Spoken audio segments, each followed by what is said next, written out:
No dia 1º de junho de 2016, aconteceu a inauguração do túnel de San Gotardo, o maior túnel ferroviário do mundo. São 57 quilômetros cortando os Alpes suíços. A inauguração foi um evento de grande porte, transmitida por vários canais de televisão de todo o mundo. A cerimônia teve uma apresentação artística, como a das aberturas de Copas do Mundo ou de Olimpíadas. A encenação, intitulada Sacre do Gotardo, foi carregada de elementos do ocultismo, além de trazer mensagens de uma nova ordem mundial. Muitas autoridades e a Nata Econômica Europeia participaram dessa solenidade. Dentre as personalidades presentes estavam o presidente da Suíça, Johann Schneider, a chanceler da Alemanha, Angela Merkel, o presidente da França, François Hollande, e o primeiro-ministro da Itália, Matteo Renzi. A inauguração do túnel teve ainda uma celebração ecumênica e recebeu a bênção sacerdotal de um rabino do judaísmo, de um imã do islamismo, de um padre da Igreja Católica e de uma pastora luterana. Vamos analisar alguns elementos dessa celebração bizarra, que muitos analistas chamaram de inauguração da nova ordem mundial. Na primeira parte, em ambiente fechado, a humanidade é representada por uma marcha de zumbis, pronta para receber ordens. Surge então um anjo na forma de bebê. Aparentemente, este representa Lúcifer. O anjo caído já começa a apresentar semelhanças com Baphomet, que é um dos principais símbolos de Satanás em algumas linhas de culto pagão. Observe, dentre as personalidades presentes, esse sujeito, portando um cetro e vestido com traje de algum tipo de organização ou irmandade. Ele traz um broche com a figura de um bode que deve representar também Baphomet. A cerimônia macabra evolui para a aparição de um homem-bode, representando um demônio-chefe. Esse demônio exerce autoridade e liderança sobre outros demônios que são liberados pelo mundo, representado aqui pela ferrovia. Por essa ferrovia, passam vários períodos da humanidade, revivendo alguns tipos de sociedades secretas e rituais pagãos dos celtas, da Grécia Antiga, do hinduísmo e principalmente do Egito Antigo. Observe ao fundo a figura do Sol, representando um dos principais objetos de adoração das culturas antigas. Sob a ordem do chefe, os demônios se lançam para cumprir sua missão na Terra. Aqui, vemos a representação de antigas sacerdotisas e místicos adoradores, todos sendo conduzidos pelo homem-bode. As sacerdotisas estão levando um cordeiro, como algo a ser oferecido em sacrifício.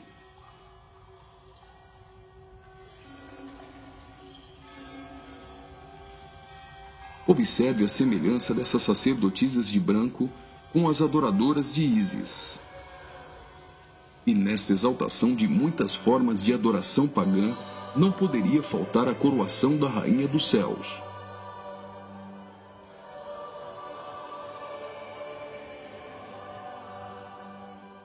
A cerimônia prossegue, agora em um ambiente externo. A parte interna exaltou a adoração pagã histórica. Na parte externa, o evento se torna uma cerimônia satânica regida pelo homem-bode. Os zumbis representam a humanidade manipulada, caminhando rumo a um futuro incerto. Os atores correm atrás de uma conquista. O túnel inaugurado literalmente furou 57 quilômetros de rochas nos Alpes suíços. Aparentemente, aqui a humanidade está tentando vencer a rocha, que pode representar Jesus.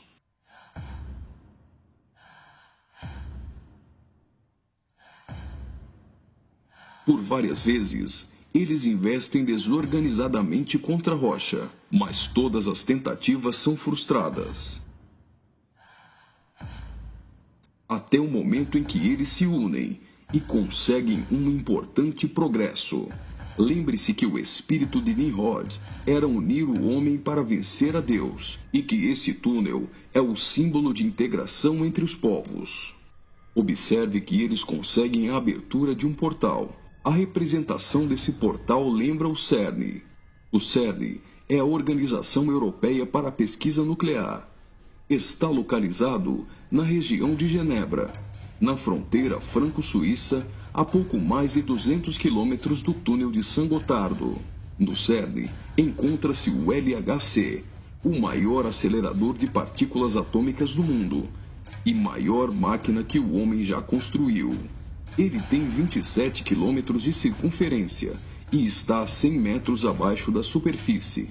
O CERN está em busca da antimatéria e tentando recriar o Big Bang.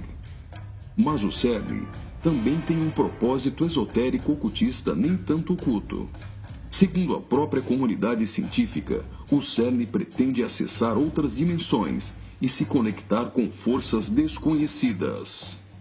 O respeitadíssimo físico Stephen Hawking advertiu que os experimentos do CERN podem representar graves perigos a nosso planeta.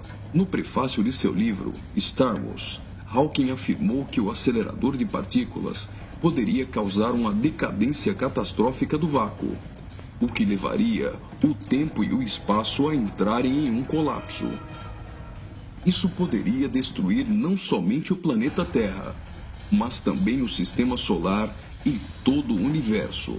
Você já deve ter ouvido falar da partícula de Deus, ou bóson de Higgs. Até o Papa implorou a comunidade científica a suspender as operações do LHC, advertindo que eles poderiam abrir os portões do inferno. Observe também que a logo do CERN é a junção de 3 números 6, 666.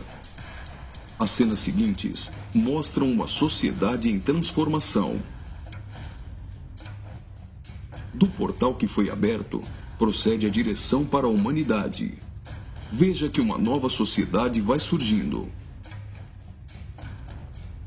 O espírito da rebeldia e da sensualidade marcam as pessoas. A decadência da humanidade é representada tanto na forma de uma queda literal, como através da sensualidade.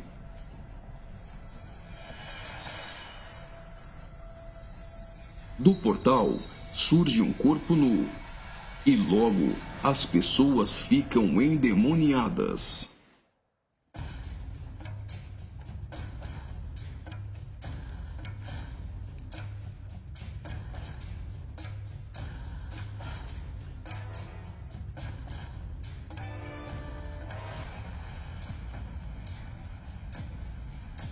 Veja a representação de que existe algo dentro deles. Trabalhadores do túnel aparentemente são representados aqui, mas observe que a verdadeira representação é o deus Shiva, da trindade hinduísta. Shiva é o deus da destruição. Ele destrói para dar lugar a algo novo. A dança de Shiva é considerada a manifestação física do ritmo cósmico. Observe que na entrada do principal laboratório do CERN existe uma imagem de Shiva. A dança destruidora de Shiva é associada à aceleração ou à dança das partículas. A cena seguinte lembra os operários mortos na construção do túnel, mas na verdade representa o sacrifício humano.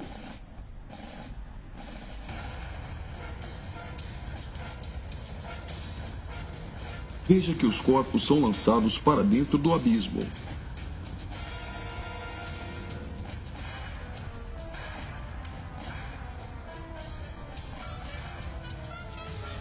Preste atenção. Do fundo do abismo, as mãos vêm receber o sacrifício.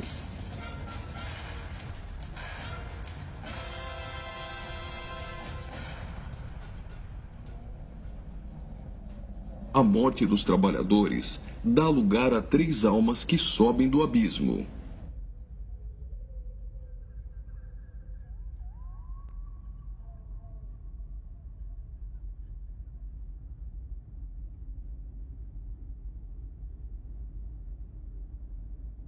surge então um enorme olho que tudo vê, ou o Olho de Horus, um importante símbolo usado pelos Illuminati.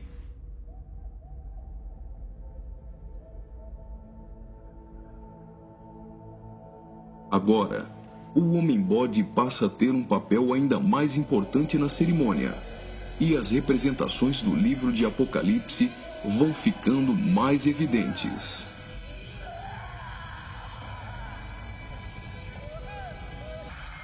Veja como os demônios se parecem muito com o orixá Omolu. Do portal surge uma figura de um homem, misturada com a de um bode e 3 escaravelhos egípcios. O escaravelho simboliza o deus Khepri, o deus do sol nascente. Homem e bode se fundem, representando a encarnação de Satanás e o surgimento do Anticristo. Ele não será um homem normal. Sua autoridade e poder provém do próprio Satanás. Uma personagem, aparentemente representando a deusa Ísis, surge para ungir o Homem-Bode, que é a própria besta. Como a cerimônia de coroação de um rei, a besta é ungida governante sobre todo o mundo. Observe novamente que os demônios lembram muito o orixá Omolu. Após receber o manto do espírito feminino de Ísis, a besta manifesta atitudes homossexuais. Ungido governante do mundo, a besta demonstra sua fúria contra todos e agita seus demônios.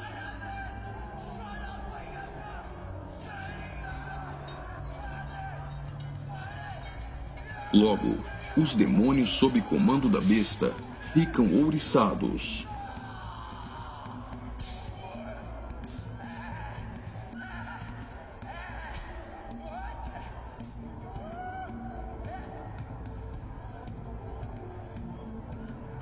Assim como está escrito em Apocalipse, a besta passa a ser adorada pelos homens e pelos demônios.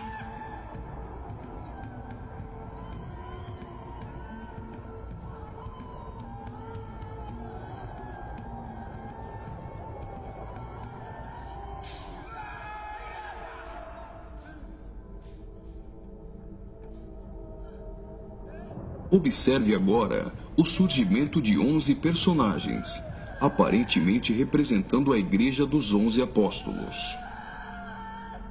A besta terá autoridade para perseguir a Igreja e para matar os que não lhe adorarem.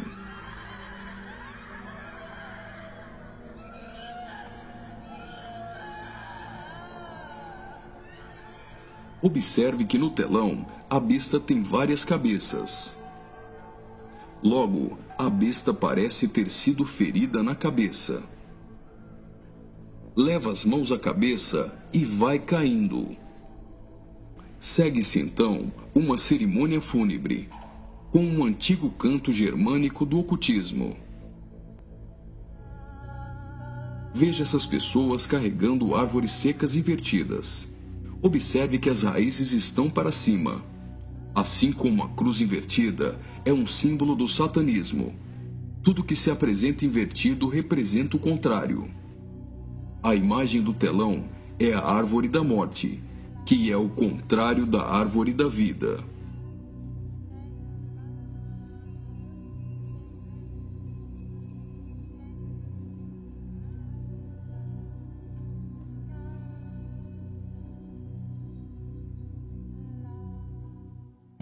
A tecnologia é mostrada como um instrumento para manipular o homem.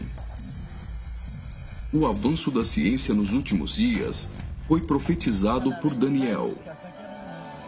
Observe agora a semelhança da imagem no telão com a Pokébola do game Pokémon Go.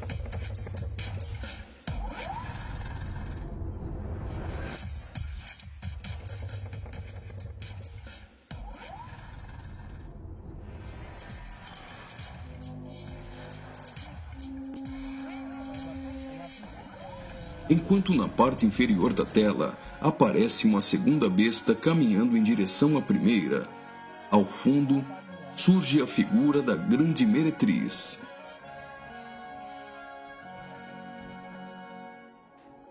Observe que a segunda besta ressuscita a primeira.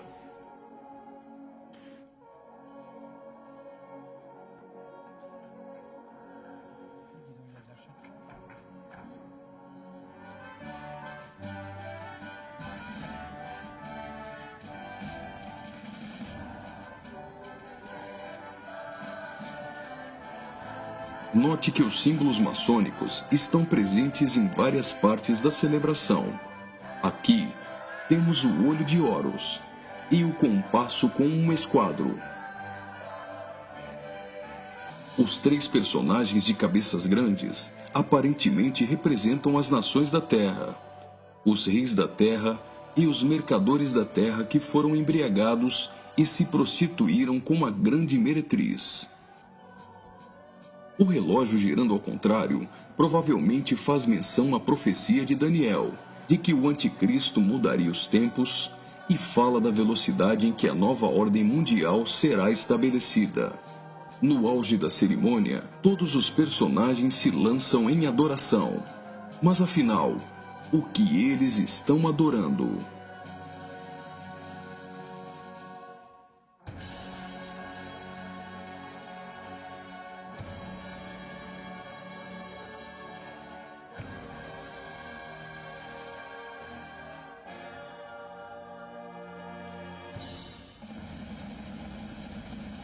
Então, o trem sai do túnel.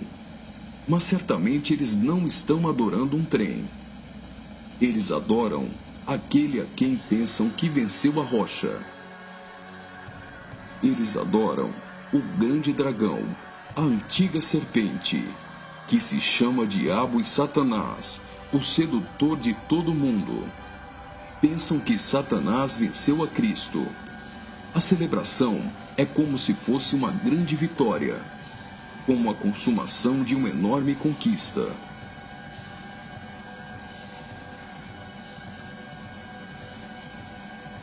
Observe mais uma vez no telão. Por algum acaso trens voam? O que isso significa? O trem se parece com uma serpente e representa a Satanás, que sempre quis subir aos altos céus e ser exaltado. É justamente isso que eles estão profetizando nesse ato profético. Faria muito sentido se isso fosse um encontro de bruxos e satanistas, mas numa inauguração de uma grande obra pública, com a participação dos principais signatários da Europa, realmente não faz sentido algum. Só que eles se esqueceram de ler todo o livro de Apocalipse.